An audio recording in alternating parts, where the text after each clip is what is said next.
Hello guys, welcome to our YouTube channel cinema critic. ఈ వీడియోలో మనం జగమెరిగిన సత్యం తెలుగు మూవీ రివ్యూ చూద్దాం. ఇది ఒక రొమాంటిక్ డ్రామా ఫిలిం అండ్ ఇందులో లీడ్ రోల్స్లో యాక్ట్ చేసింది ఆద్యారెడ్డి అండ్ హీరో రవితేజ గారి మెయిన్ అల్లుడైన అవినాష్ వర్మ గారు. అండ్ ఈ మూవీ అరౌండ్ 4 crores బడ్జెట్తో తీస్తే ఓన్లీ 80 lakhs మాత్రమే కలెక్ట్ చేసిందంట.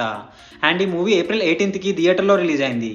అండ్ ఇప్పుడు 2 hours 21 minutes లాంగ్ రన్ టైమ్తో సన్నెక్స్లో స్ట్రీమింగ్కి వచ్చింది. ఇక మూవీ చూశాక నాకైతే నచ్చలేదు గైస్. రొటీన్ లవ్ స్టోరీ పెట్టి కొంచెం కూడా ఇంట్రెస్టింగ్ లేని స్క్రీన్ ప్లేతో బోర్ కొట్టించేశారు. లిటరలీ ఫస్ట్ హాఫ్ అయితే చాలా స్లో అండ్ బోరింగ్గా ఉంటుంది. ఇంకా డీటెయిల్గా ప్లస్ అండ్ మైనస్ పాయింట్స్లో డిస్కస్ చేద్దాం. మూవీ యొక్క బేసిక్ ప్లాట్ ఏంటంటే హీరో ఒక మర్డర్ కేసులో ఇరుక్కుంటాడు.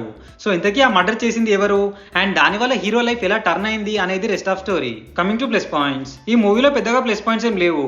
బట్ సెకండ్ హాఫ్లో వచ్చే కొన్ని ఎమోషనల్ సీన్స్ బాగున్నాయి. అండ్ తెలంగాణలో ఉండే villages nature like houses and greenery locations ని చాలా బాగా క్యాప్చర్ చేశారు. అండ్ ఎండింగ్ లో వచ్చే ఒక 5 minutes సీన్ కూడా కాస్త ఎమోషనల్ గా అనిపించింది. మైనస్ పాయింట్స్, ఇది ఒక purely outdated story guys and అది కూడా గెస్ చేసేలానే ఉంటుంది. అండ్ ఈ movie completely based on emotional drama. But ఏ ఒక్క సీన్ లోనూ ఫుల్ ఫ్లెడ్జ్డ్ గా ఎమోషన్స్ వర్కౌట్ అవ్వలేదు. అండ్ ఎడిటింగ్ వర్క్స్ కూడా చాలా పూర్ గా ఉన్నాయి. మెయిన్లీ నైట్ లో షూట్ చేసిన షార్ట్స్ లో బ్యాక్గ్రౌండ్ లో లైట్ ఆన్ ఆఫ్ చేస్తున్నారని ఈజీగా అర్థమవుతుంది. అండ్ లవ్ స్టోరీలో కూడా ప్రాపర్ ఎమోషన్స్ లేవు.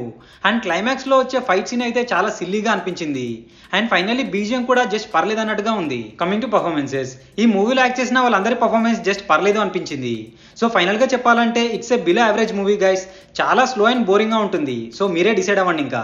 అండ్ మూవీ స్టార్టింగ్ లో 8 minutes దగ్గర ఒక సీన్ కాస్త ఇబ్బందిగా ఉంటుంది. సో అది ఒక్కటి స్కిప్ చేస్తే రెస్ట్ ఆఫ్ మూవీ మొత్తం ఫ్యామిలీతో చూడొచ్చు. సో ఇది గైస్ జగమెరిగిన సత్యం తెలుగు మూవీ రివ్యూ.